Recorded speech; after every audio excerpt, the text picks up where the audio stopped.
I watched a lot of videos and watched what people post on Instagram for inspiration. I also visited different furniture stores, but still have no idea what furniture to choose that will make my home look coherent and nice. Hi everyone, it's Carol from Discover Interior Design, and I'm so glad you're here.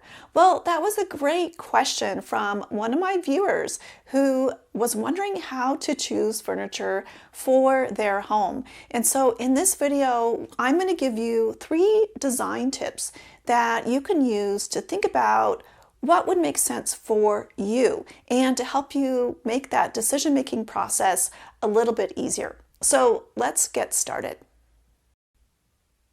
So the first tip that I have for you is to choose furniture in the style that you like and that will make sense with the look and feel that you're going for. So for instance, with this viewer, maybe that's one thing they can do is just to kind of step back and think about all of that. Because when we have a lot of choices in front of us, sometimes it's hard to make a decision. And part of that is just not knowing what it is that we like. So the first thing to think about is what pieces of furniture that you see out and about that you like and why do you like it? What is it that's drawing you to those pieces of furniture instead of other pieces of furniture?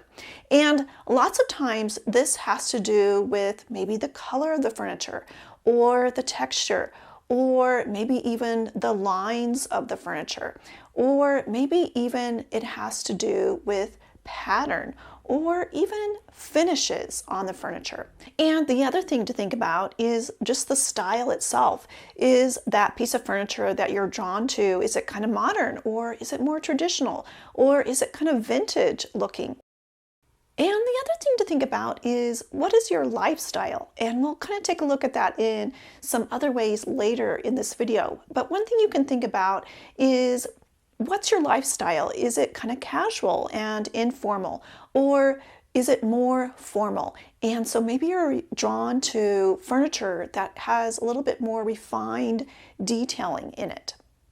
And one thing that's kind of helpful sometimes to do when you are deciding between different choices of furniture and everything else in life is to kind of compare and contrast.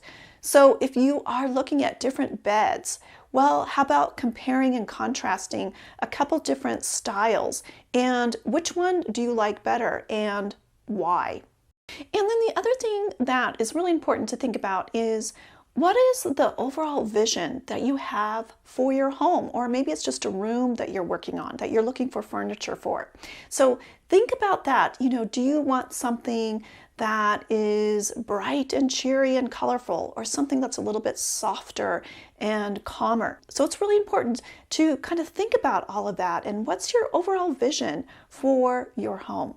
So when you have that information of what is your style and how you want your home to look and feel, that will help you narrow down your choices and help you choose the furniture that will make sense for your home. And the second tip that I have for you is to choose furniture in a size and scale that's going to make sense with the size and scale of your home or a room in your home. So the first thing to figure out when we're talking about size and scale is just knowing how large of a space that you have to work with. So that's just taking some measurements of your room and kind of thinking about what sizes of furniture will work in there. And the other part to think about is scale and proportion. Scale has to do with how different sizes of, say, different pieces of furniture relate to one another. Do they make sense with one another? That would mean that they are in scale with one another. And then proportion has to do with how all of the different pieces of furniture, say, compared to our room, how that relates to the proportions and the scale of our room. So when you are taking measurements of a room and of your entire home, you want to kind of take a look at the ceiling height and the overall size and scale of a room, because that will help you choose furniture that will make sense for those spaces. So for instance, if you live in a bungalow style home and you have taken measurements of the room and you want to buy a L-shaped sectional for that room. Well, you measure the room and actually there's space to put an L-shaped sectional in that space. There's plenty of space for walkways and to get in and out of the room and to get inside and sit down on that sectional. But is that going to be too overwhelming for a room that maybe has more standard or, lower height ceiling, or a room that is maybe on the smaller side and maybe that's all you can fit in that room is a sectional. It doesn't leave room for other types of furniture. So you may want to choose a smaller piece of furniture that would be more in scale with that room. You may want to choose a sofa chaise instead of an L-shaped sectional so that it's in scale better with the room. And the third tip that I have for you is thinking about choosing furniture that will match your lifestyle. And what I mean by lifestyle is thinking about function and how you want things to function in your home. And one thing to think about is durability. And going back to, is your lifestyle kind of casual or is it more formal?